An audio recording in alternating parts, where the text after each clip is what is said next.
Bismillahirrahmanirrahim. Assalamualaikum warahmatullahi wabarakatuh. Alhamdulillahi rabbil alamin. Wassalatu wassalamu ala nabiyyil mursalin wa ala alihi wa ashabihi ajmain, amma ba'd.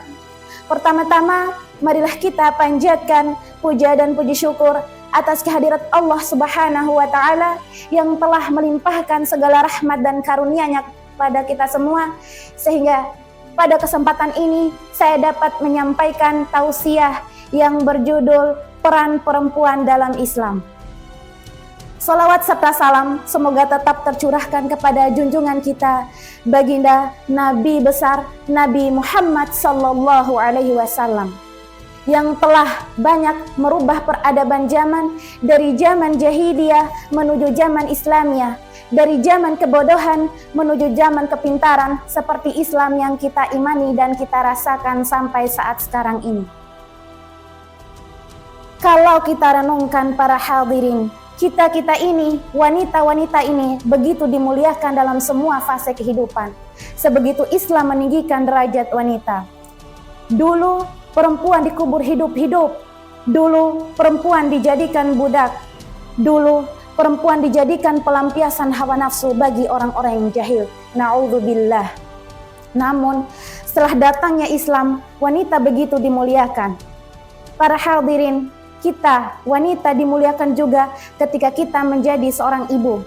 Sebagaimana hadis dari Abu Hurairah radhiyallahu anhu berkata bahwasanya telah datang seorang laki-laki lalu bertanya kepada Rasulullah, "Ya Rasulullah, man ahaqqan nasi bi ahsani sahabati?" Wahai Rasulullah, kepada siapa yang berhak aku berbuat baik kepadanya? Lalu Rasulullah menjawab, "Qala ummuka," ibumu.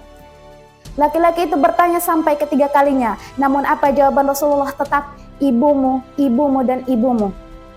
Laki-laki itu kembali bertanya, "Lalu siapa lagi wahai Rasulullah?" Rasulullah menjawab, "Abuka," ayahmu. Hadis riwayat Bukhari dan Muslim. Para hadirin yang insya Allah dirahmati oleh Allah Subhanahu wa ta'ala, kaum wanita sangat dimuliakan, sehingga kaum wanita diberikan hak-hak khusus. Dan dalam Al-Quran yang terdapat 30 juz itu terdapat satu surah khusus untuk kita, surat yang membahas tentang kehidupan wanita, ya tiada lain yaitu surat An-Nisa.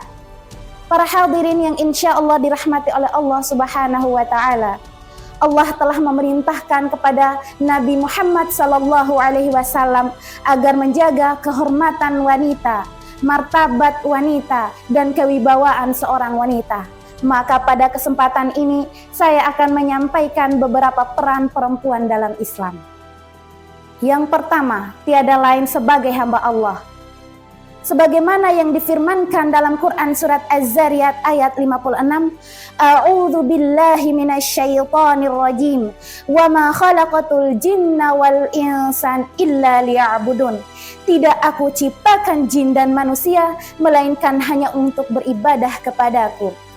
Artinya para hadirin, Allah tidak mungkin menciptakan kita dengan sia-sia.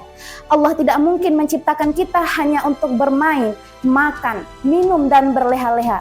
Akan tetapi ada maksud dan tujuan di balik itu semua, yaitu menjadikan kita sebagai hamba yang senantiasa mengingat dan beribadah kepadanya. Kemudian para hadirin yang insya Allah dirahmati oleh Allah Subhanahu wa ta'ala, memang kaum wanita tidak berperan secara langsung untuk agama dan bangsanya, akan tetapi kehadiran mereka sangat menentukan. Kemudian para hadirin, peran yang terakhir ialah bagaimana hubungannya dengan masyarakat. Rasulullah Shallallahu alaihi wasallam pernah berkata bahwa sebaik-baik orang adalah orang yang bermanfaat bagi orang lain. Jadi kalau kita punya harta, kita berikan kepada orang yang membutuhkan. Kalau kita punya ilmu, sebarkan ilmu itu kepada orang-orang yang dekat dengan kita, karena itu akan menjadi amal jariyah untuk kita. Para hadirin yang insya Allah dirahmati oleh Allah Subhanahu wa ta'ala, ketika kita meninggal dunia, apa yang mereka lihat? Mereka tidak melihat seberapa banyak harta yang kita punya. Mereka tidak melihat seberapa mahalnya barang yang kita pakai. Mereka tidak melihat seberapa cantiknya paras kita, akan tetapi apa yang mereka lihat? Kebermanfaatan kita terhadap mereka, kebaikan-kebaikan apa yang pernah kita berikan kepada mereka, itu yang akan menjadi kekal dalam ingatan mereka. Maka kita berusaha dan berdoa kepada Allah agar menjadikan kita sebagai wanita yang bermanfaat bagi agama dan bangsa. Kita berdoa kepada Allah agar kita tetap istiqomah dalam menjalankan syariat-syariat Allah. Kita berdoa kepada Allah agar kita dalam keadaan taat kepadanya. Mungkin itu tausiah yang dapat saya sampaikan. Lebih dan kurangnya saya mohon maaf. Yang salah datangnya dari kekeliruan saya, yang benar itu datangnya dari Allah Subhanahu wa taala. Wabillahi taufik wal hidayah. Wassalamualaikum warahmatullahi wabarakatuh.